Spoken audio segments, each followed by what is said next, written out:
वज़ीर-ए-आज़म शहबाज शरीफ ने आज़ाद कश्मीर में दानिश स्कूल सिस्टम का संग बुनियाद रख दिया। भिंबर में तकरीब से खिताब में कहा, दानिश स्कूल सिस्टम पसमानदा और मुस्तहिक बच्चों के ख्वाबों की ताबीर साबित होगा। स्कूल में लड़के और लड़कियों के अलग कैंपस होंगे।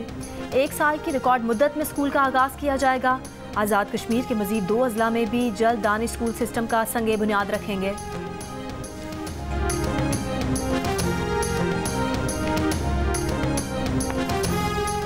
जजेस कमेटी के इख्तियार के मामले का 26वीं आईनी तरमीम से कोई लेना देना नहीं, लेकिन अगर कोई खुद से डरने लग जाए तो अलग बात है। अदालती हुक्म के बावजूद केस मुकर्रर न करने पर तौहीन अदालत केस में जस्टिस मंसूर अली शाह के रिमार्क्स। समाअत के आगाज़ पर अटॉर्नी जनरल ने एतराज़ किया कि 26वीं तरमीम चैलेंज करने वाले मुनीर मलिक और हामिद खान को अदालती मुआवन मुकर्रर किया गया है। अटॉर्नी जनरल के एतराज़ पर सुप्रीम कोर्ट ने ख्वाजा हारिस एडवोकेट और एहसन धून को भी अदालती मुआवन मुकर्रर कर दिया। अदालती मुआवन मुनीर मलिक ने कहा है कि जजेस कमेटी अदालती हुक्म को इंतज़ामी हुक्म से ख़त्म नहीं कर सकती। अदालती हुक्म नाफिज हो चुका, अब से कोई दूसरा जुडिशल ऑर्डर ही ख़त्म कर सकता है। जस्टिस मंसूर ने सवाल किया कि क्या यह अदालत तौहीन अदालत के इख्तियार में फुल कोर्ट ऑर्डर कर सकती है, जिस पर मुनीर मलिक ने कहा है कि तौहीन अदालत के इख्तियार के मामले में ये अदालत फुल कोर्ट का हुक्म जारी कर सकती है। ये अदलिया की आज़ादी का मामला है, फुल कोर्ट ही इसकी समाअत करे। इस मसले को हमेशा के लिए तय होना चाहिए। अदालती मुआवन शाहिद जमील ने कहा कि कोई केस चल रहा हो तो दरमियान से वापस नहीं लिया जा सकता। पेशावर हाई कोर्ट में ऐसे बेंच तब्दील होने पर साबिक चीफ जस्टिस काजी फाइज ईसा ने नोट लिखा था।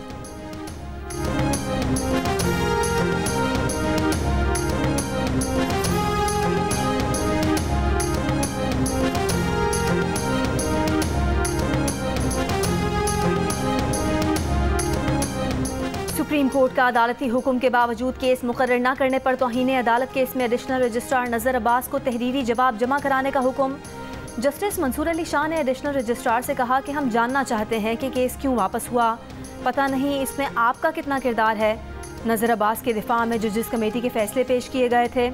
अटॉर्नी जनरल मंसूर उस्मान आवान ने कहा, नज़र अब्बास का तहरीरी जवाब आने तक रजिस्ट्रार के मौक़िफ़ को उनका दिफा करार नहीं दिया जा सकता। अदालती मुआविन हामिद खान ने कहा कि आइन में लिखा है कि सुप्रीम कोर्ट में चीफ जस्टिस और दीगर जजेस होंगे, जिस पर जस्टिस मंसूर अली शाह ने कहा कि अटॉर्नी जनरल साहब क्या हम दीगर जजेस में आते हैं। वैसे ही इज़राह तफन्नुन पूछ रहा था, क्योंकि ऐसे हालत में पूछना पड़ता है। जस्टिस अकील अब्बासी ने कहा कि अब तो शायद हम दीगर जजेस ही रह गए हैं, जिस पर अटॉर्नी जनरल ने कहा कि जी बिल्कुल आप दीगर जजेस में शामिल हैं। केस की मज़ीद समाअत कल तक मुलतवी कर दी गई।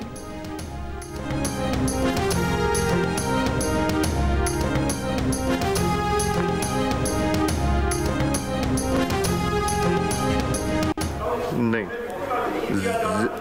जी, आपको मौका मिलेगा, आपको मौका मिलेगा जब आप लोग सीरियस होंगे, बिल्कुल मिलेगा। अदर देन क्वेश्चन ज़रा वदूद फातमी साहिबा, क्वेश्चन ज़रा वदूद फातमी साहिबा। रोड के और भी नए भी टेंडर किए हैं।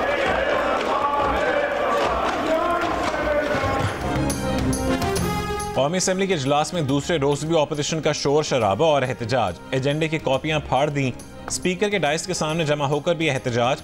स्पीकर अयाज सादिक और अरकान ने अपोजिशन के शोर की वजह से हेडफोन लगाकर एजेंडे की कार्रवाई आगे बढ़ाई। वजारत दाखिला के जवाबात न आने पर स्पीकर का इजहार बरहमी। पूछा कि वजारत दाखिला से कौन आया है। अफसरान की गैलरी में मौजूद न होने पर स्पीकर बरहम।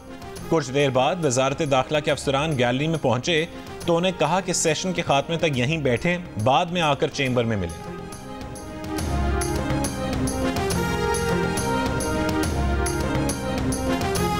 खाने पीने की अशिया, दवाएं और दीगर अशिया लेकर 60 से ज़ायद छोटी गाड़ियों का काफिला जिला कुरम पहुंच गया। जिला इंतजामिया के मुताबिक काफिला कमिश्नर कोहाट और DIG कोहाट की निगरानी में कुरम पहुंचा। काफिला शाम तक पारा चनार समेत अपर कुरम के दीगर इलाकों तक पहुंचेगा। सरकारी ज़राए के मुताबिक कुरम के इलाका बगन में 19 से 21 जनवरी तक ज़िला इंतजामिया, पुलिस और सिक्योरिटी इदारों के ऑपरेशन में बड़ी तादाद में गैर कानूनी हथियार बरामद किए गए।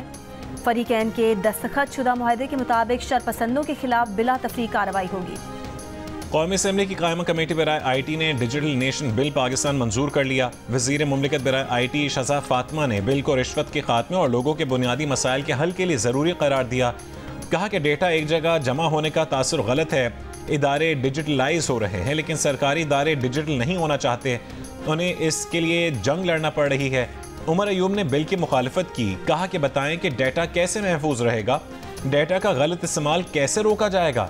नादरा और PTA में रिटायर फौजी जर्नैल बैठे हैं, आपके प्रोफेशनल्स कहाँ हैं? चेयरमैन PTI बैरिस्टर गौहर ने कहा कि पाकिस्तान डिजिटल अथॉरिटी को फिक्स करें, एक चेयरपर्सन और 4 मेंबर सूबों से लें। शेर अरबाब ने कहा कि जब पैका एक्ट आया तो उसका नुकसान उनको हुआ जो उसे लाए थे। माहिर फल्कियात प्रोफेसर डॉक्टर जावेद इकबाल का कहना है कि आज गरूब आफ्ताब के बाद institute of space science and technology में 6 सैयारों का मुशाहिदा किया जाएगा। वीनस, मुश्तरी, मरीख और ज़ुहल को आंख से देखा जा सकेगा। नेपच्यून और यूरेनस को दूरबीन का इस्तेमाल करते हुए देखा जा सकता है। सैयारों का ये नज़ारा फरवरी के दूसरे हफ्ते तक जारी रहेगा। सैयारों की परेड का देखने का बेहतरीन दिन 25 जनवरी को होगा।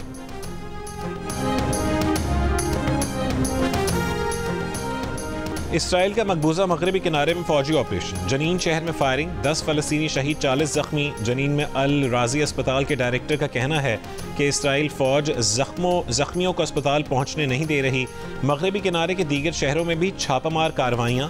गजा में 2 दिनों में मलबे से अब तक 120 लाशें मिल चुकी। हुकूमत ने जस्टिस रिटायर्ड फ़कीर मोहम्मद खोखर को लापता अफराद कमीशन का सरबराह मुकर्रर कर दिया। एडिशनल अटॉर्नी जनरल ने सुप्रीम कोर्ट को आगाह कर दिया, कहा हुकूमत कानून साजी के जरिए लापता अफराद ट्रिब्यूनल बनाना चाहती है। कानून साजी के लिए काबीना कमेटी काम कर रही है। जस्टिस मंदुखिल ने कहा, कानून तो पहले से मौजूद है, किसी को लापता करना जुर्म है, किसी ने जुर्म किया है तो ट्रायल करें, जुर्म नहीं किया तो छोड़ दें। एडिशनल अटॉर्नी जनरल ने कहा, वफाकी हुकूमत एक मरतबा लापता अफराद इशू को सेट करना चाहती है। जस्टिस मंदुखिल बोले, अगर मसला हल करना होता तो लापता अफराद का मामला हल हो चुका होता। हम उम्मीद ही कर सकते हैं कि हुकूमत मसला हल करे, पार्लियामेंट को कानून साजी का नहीं कह सकते।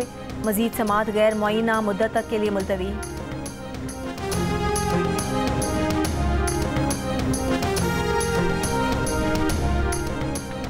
वफाकी वज़ीर ख़जाना मोहम्मद औरंगज़ेब ने कहा है कि पाकिस्तान मशरिक़ वस्ता के 2 बैंकों से $1 अरब कर्ज के मुआहदे के लिए तैयार है। कर्ज की रकम 6 से 7% शरह सूद पर मिलेगी। मईशत की कमजोरियां दूर करने का वक्त यही है। IMF का वफ्द फरवरी में पाकिस्तान आएगा। वफ्द से क्लाइमेट फंडिंग पर बातचीत करेंगे। वफाकी वज़ीर ख़जाना मोहम्मद औरंगज़ेब की डेवोस में आलमी इक़्तिसादी फोरम के इजलास में शिरकत। आलमी शराकतकारों को पाकिस्तान में सरमायाकारी की दावत। मुज़ाकरे से बतौर पैनलिस्ट खिताब में कहा कि CPEC फेज़ 2 में हुकूमत टू हुकूमत की बजाय बिजनेस टू बिजनेस पर तवज्जो मरकूज रहेगी। चीनी कंपनियों को पैदावारी यूनिट्स पाकिस्तान मुंतकिल करने पर कायल किया जाएगा। चीनी कंपनियां पाकिस्तान को बरामदात का मरकज़ बना सकती हैं। आलमी इक़्तिसादी फोरम के इजलास के मौके पर वज़ीर ख़जाना मोहम्मद औरंगज़ेब की chief adviser Bangladesh doctor Yunus से गैर रस्मी मुलाकात, बाहमी दिलचस्पी के उमूर पर गुफ्तगू।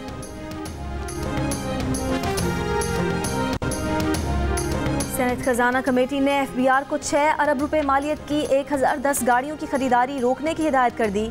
Chairman committee senator Salim Mandviwalla ने इजलास में पूछा, ये गाड़ियाँ FBR किस लिए खरीद रहा है।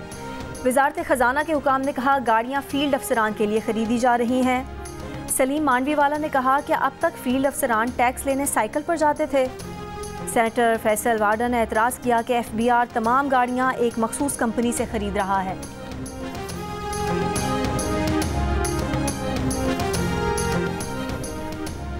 हुकूमत और तहरीक इंसाफ के मुज़ाकरात के मामले पर हुकूमत की कायम करदा ज़ेली कमेटी का इजलास आज होगा। इजलास में तहरीक इंसाफ की तहरीर मुतालबात का तफसीली जायज़ा लिया जाएगा।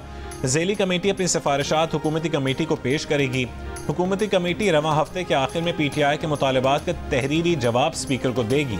हुकूमती कमेटी के जवाब के बाद स्पीकर मुज़ाकराती कमेटियों का इजलास बुलाएंगे।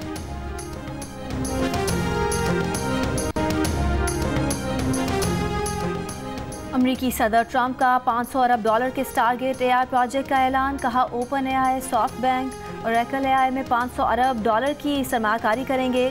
इससे 1 लाख मुलाजमतें पैदा होंगी। इलॉन मस्क टिकटॉक खरीदने के लिए तैयार हैं। सोच रहे हैं कि किसी से कह दें कि टिकटॉक खरीदे और निस्फ अमरीका को दे दे। सहाफ़ियों से गुफ्तगू में ट्रंप ने कहा, चीन के सदर से कहा है यूक्रेन का मसला हल करने में मदद करें। रूसी सदर यूक्रेन के मसले पर मुज़ाकरात की मेज़ पर ना आए तो मुमकिन है रूस पर पाबंदी आयद कर दें। चीन पर 1 फरवरी से 10% टैरिफ आयद करने का सोच रहे हैं।